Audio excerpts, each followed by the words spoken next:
Hello, everyone. I am P. Renada. Welcome to Rappler Talk. Today, we're talking to Ana Tabunda, the research director of Pulse Asia, one of the most respected polling firms in the country, and we're going to talk about President Rodrigo Duterte's popularity ratings, especially now that he is about to enter his last term, his last year in office. So, as we know, this July we are going to hear from him for the last time, deliver his State of the Nation address. It's highly anticipated because we also want to hear right his achievements, given that he has already 5 years behind him and he has only 1 year left to his presidency. So, Anna, thank you so much for joining us today. Thank you for inviting us. All right. So, Anna, just siguro something that's on everybody's mind, right?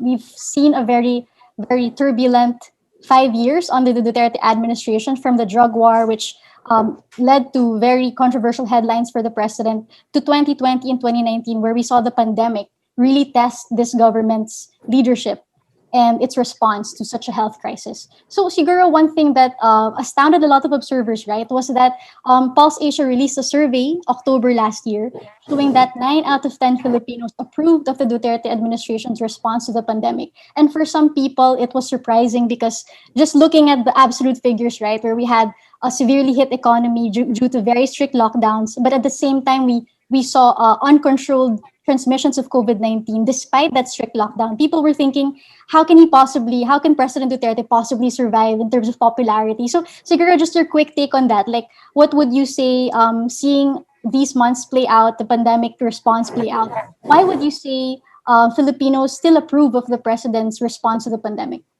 Well, we asked them why they trust the president. So it's not just about the handling of the pandemic, but throughout that 5 year term. And essentially, they're just saying that nabawasan ng droga, nabawasan ng kriminalidad. And then because of the pandemic, we now see some of them saying, natulungan kami because of the ayuda that the administration gave last year. So that is their explanation for their support for him. Mm-hmm. And when you're talking about ayuda, no, siguro it's to put it in context, it's really the lower income Filipinos who receive this. And we also know that a large chunk of your respondents are from the Class E and Class D Filipinos. How about the ABC, Class ABC Filipinos? What did they say? Well, they essentially agreed with the rest of the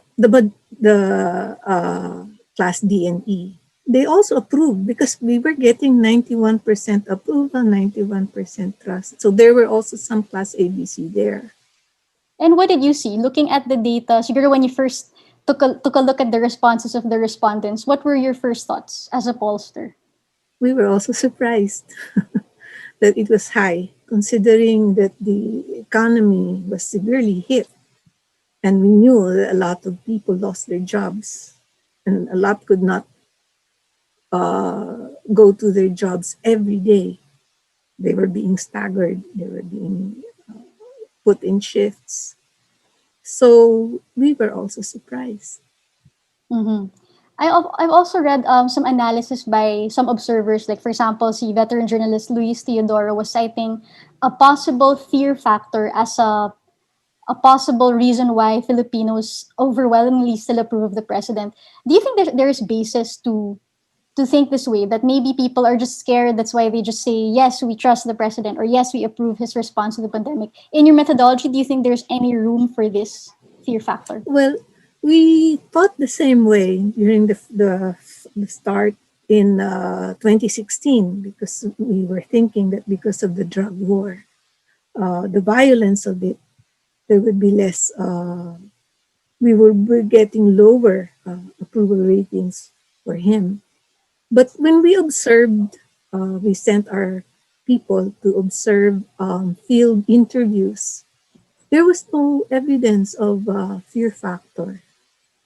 Although we're still trying to look at that angle by asking whether they think media is free to speak, but we don't have the numbers yet for those.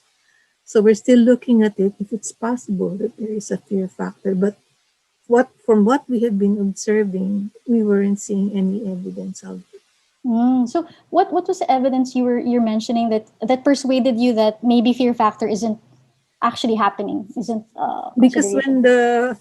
when our people went with the field interviewers, the people would actually say, because they're given the rating board, and so that on the rating board we have yung talagang aprobado, aprobado.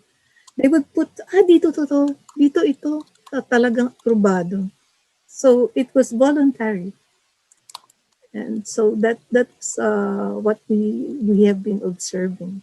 I guess siguro in relation to this, no, we also saw another polling firms, social weather stations naman have a survey where they said that um, a lot of Filipinos reported being scared or thinking it's dangerous to publish anything critical of the Duterte administration. You have different methodologies, but I'm just wondering how you would reconcile this figure to maybe the possibility of fear factor playing into surveys.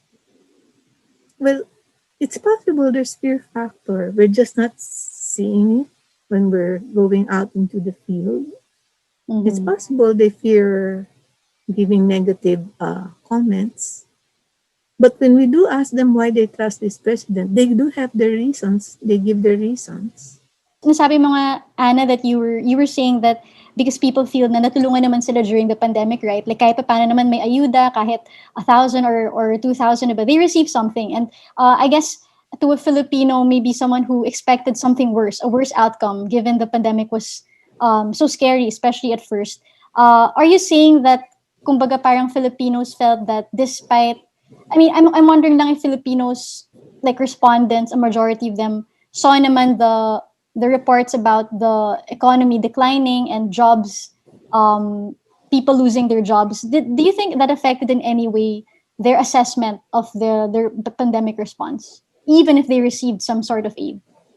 Apparently, it did not, because they were telling us that this was the effect on them, that they lost their jobs, okay, that they are unable to report for work. And yet, okay, when we ask them why they trust him, they say, well, some of them said, well, because of the ayuda. Wow, They, so it they all boils probably down. think that this pandemic is really a problem that's very difficult to handle. That's why they're giving the administration some leeway. So, kumbaga, they don't really trace the hardships of the pandemic to the Could leadership, to be, Duterte, but yes, more of everybody else is experiencing it, and we're just happy to receive something from the government. because they also know that this is happening worldwide. Mm-hmm. Okay, I see. Siguro bigger picture, right? So, but the pandemic is just one aspect of the presidency we've seen. In the past 5 years, and dami ring ibang controversy, the drug war. We just heard about the ICC developments. Marami, like his misogynist statements, his threats against ABS-CBN and other media. I mean, studded by controversies talaga yung administration ni President Duterte. But at the same time, he himself courted controversy, right? With his statements, with his controversial kill threats. So, siguro, given that we are approaching the start of his last year, we are approaching his last SONA, you've seen in Pulse Asia how his survey ratings kept at a high level, right? What would you say? What's your comment on that? How would you assess the president's performance in terms of just his survey ratings? What do they say about the president? Well, they say they trust him. They think he's doing his job. Actually, it came out, somebody told us that when he was talking to the people about the pandemic, and it was done at late hours, in an FGD, they actually think that he's very industrious. He's working all until Mm. that late hour. Wow, so yun yung effect pala ng kanyang weekly talk to the nation because it's At actually least, a key messaging initiative of the of Malacanang. Every week, Monday or Wednesday, he will really have this talk to the nation. So according to your respondents, it's actually working as a messaging strategy. so in an FGD, we were just told, Mm, not the survey. It I was an see. FGD result. What else were they saying convinced them that Duterte is trustworthy, especially at this time? What other interesting feedback did you get on that regard? Well, before the pandemic, they were also saying ginagawa niya yung sinabi niyang gagawin niya. That's really, you can really trace that to the drug war. To them, it's a promise that was kept. And these, siguro the responses that you were getting, and looking back nga at the performances of past presidents where we've seen a phenomenon where towards the end of their presidency, bumababa na yung kanilang popularity. We're not seeing that with Duterte. Why do you think this is so? And siguro could you give us an idea of how different Duterte's performance is compared to the past presidents you've surveyed? Let's take the most recent past president. By this time, his performance and trust ratings were already in 40 plus percent, 43%, something like that. But here we see Duterte, throughout his administration, his approval ratings range from 75% to 91%, trust range from 72% to 91%, and is still maintaining those high levels. Mm-hmm. And we can see the extent to which they trust him in the sense that when we run these pre-electoral presidential lists, the leading candidate, possible candidate, is Sara Duterte. How about Bongo, his other purported anointed one? Is he also doing just as well as Sarah? Now, Sara is really leading the pack. Or are any other figures, maybe not necessarily opposition, but just not Sarah, or are any of them coming close to Sarah from your No, there are four of them behind Sara, but they're tied for second place. mm-hmm. Far behind That's her? they're behind her. She's ahead. So Anna, with Pulse Asia's surveys on pre-electoral candidates, who do you see uh, being voted or being touted by respondents as possible preferred candidates for president? Well, based on our last survey in February, okay, Sara Duterte was leading. She was at 27%. Her voter preference was at 27%, while Bongbong Marcos, Grace Poe, Isko Moreno, and Manny Pacquiao were tied for second place. They were garnering 11 percentage points to 13 percentage points. So the voter preference for Sara is double that any of the four, at least double. Where is Vice President Lenny Robredo in your survey results? Well, she obtained single digit voter preference. Mm-hmm. So given that these four, no, you mentioned the four, uh, not all of these naman are um, identified with the opposition. How do you think respondents see them, view them as?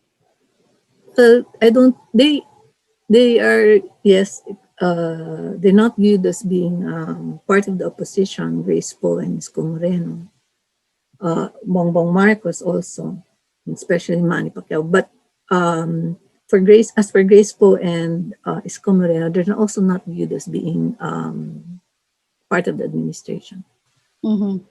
So this could mean yun nga, that it's just proof that his popularity endures and he would definitely have a big role to play in the elections. Uh, Yes. See, there's also mention naman that all presidents, when they come into elections where mag-shift na yung administration, there's always an element of their power of endorsement. Do you think that compared to Pinoy, President Duterte's power of endorsement would be much bigger and thus would make him more powerful this time around? I think it would be more powerful because How would, of the trust and the approval ratings he's getting. given that, what do you think would that mean for his last year in power? Kasi diba, people are saying na pag last year, lame duck na yan. What does it mean for Duterte to still be popular at this point? What can he do then in his last year with this popularity? Well, he can basically proceed as he has been proceeding. I mean, he can be controversial and still, I don't think he will become a lame duck president. Does it mean that parang Congress definitely will, for example, still kowtow to him? I mean, all Congresses naman, di ba, they at certain levels subservient sa presidente. Will this be even more so, despite the fact that lots of members in Congress also have their own political ambitions, and some analysts are saying, di ba, parang you can expect a division in the political alignments, the coalition that Duterte formed would be breaking apart as the elections comes near. Do you see this happening also with Duterte? I'm not so sure about that. There is a possibility that the coalition will be weakening because of the ambitions of others, not just in Congress, because there are others also who are aspiring for the presidential and vice presidential positions. So there could be some weakening there. Nevertheless, his endorsement power, his endorsement power will be quite strong. Why do you think Duterte has managed to keep his rating so high? I mean, not just pandemic wise, but in general, right? In his past 5 years in office, what is he doing right? You think? I think he really scored in a major way when he launched this anti-illegal drugs campaign, and that sort of convinced them that he is able to do what he wants. He says he will do. Does that mean, Anna, that Filipinos don't really care so much about human rights? Kasi, di ba yun naman yung contention sa kanyang drug war that it's led to killings mostly of the poor. And we know that a lot of Filipinos are poor. Di ba parang may disconnect na sila yung pinapatay, but they're also the ones giving him a high approval rating. How would you explain this discrepancy? If it's a Because discrepancy.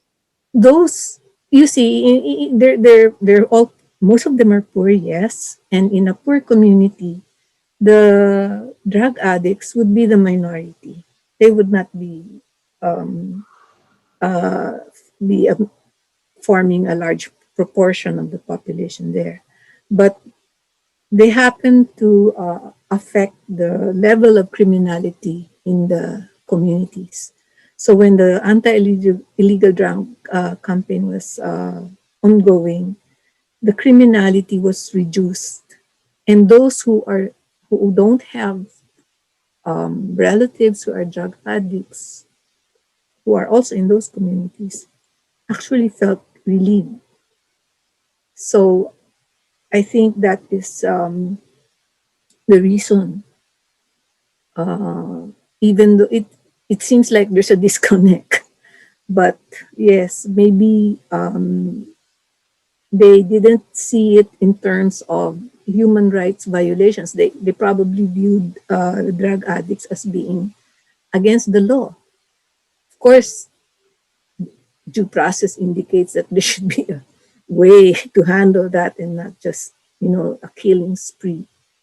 But the very first quarter of his administration, that was the feedback I got from the laundry woman of my sister who lives in Payatas. So that was the reason. How about the higher income Filipinos? Like, you would think that their concerns would mostly siguro be about urban order, right? Like traffic, solving traffic. I'm sure the pandemic hit the middle class very much because a lot of businesses went out of business due to the health crisis, due to the strict lockdowns. Why are they still supportive of President Duterte? Okay, there's a portion of the middle class and upper class that's critical of the president. There's that portion. Now, the other portion, well, perhaps they think there's more order, despite the fact that okay, they also suffered economic losses during the pandemic.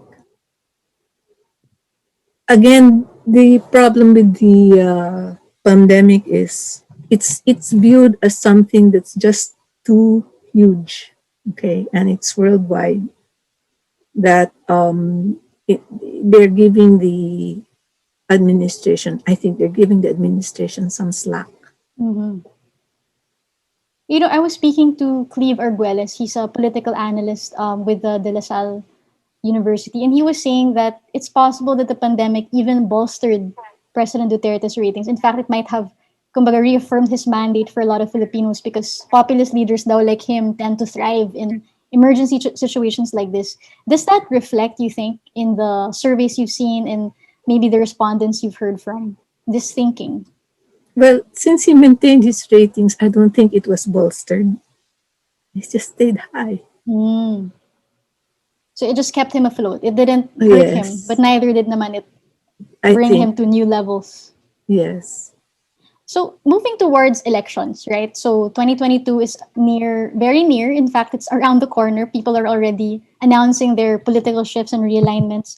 Do you think that there is an opportunity here? We know that Duterte's ratings are high, but and the pandemic continues to be an issue. Do you sense any opportunity for politicians, different competitors, different aspirants for Malacanang to kind of a way for them to be relevant despite Duterte's popularity, to challenge him in the elections? There's opportunity, but it will be quite difficult. They, they will really have to be careful. Does it necessarily mean that Filipinos would most likely drift away from a solid opposition figure? What does it mean for the opposition, basically, that Duterte is still popular? It's making it very difficult for the opposition candidates to get in, not just for the presidential or vice presidential, but even the senatorial election. Do you think, though, that voters would be open to a figure who is not opposition, but neither is he Duterte's anointed one? I mean, is there room for that, you think? It's possible. It really depends on the personality of that person who is not opposition opposition. Are you saying that when you say personality, what do you mean? Like what would be a personality that wouldn't turn off voters who are supportive of the president? I think it is important that that person is not perceived to be part of the elite. Mm. Elite meaning like Some military elite. meaning they can relate to that person. So someone also kind of populist, may populist bent rin siya dapat. Ganun. Yes, yes. Mm-hmm. Because where our politics is really personality based. Mm-hmm. Yeah, and Duterte just, I guess, proved that again to everybody, right? Mm-hmm. Sige. Siguro, Anna, last question. Like, given that we have just 1 year left, what would be Duterte's challenge? Do you face, actually, before that, no, I also want to know, is Pulse Asia going to release more surveys? Because we usually you release around March, diba? And also around June. But so far, we haven't received any new ratings from Pulse. Could we ask, when do we expect new survey results for the president, for the cabinet also? We may not be releasing the performance and trust ratings of the president. They don't change. So what we have been releasing are the results of the pre-electoral questions Mm, and the handling of the pandemic. but you've conducted those surveys, yung March, June. Yeah, the June survey, the results are being processed. The data is being processed. Were these surveys conducted physically also, or by Yes, mobile? face to face. Oh wow! So you were able to Face to resume face. the face to face. That's Yes. good. And you'll be releasing this soon. I mean, you'll be releasing it. The We'll be raising the results on the pandemic, but not necessarily the performance and the trust ratings of the president. They don't Ah, change.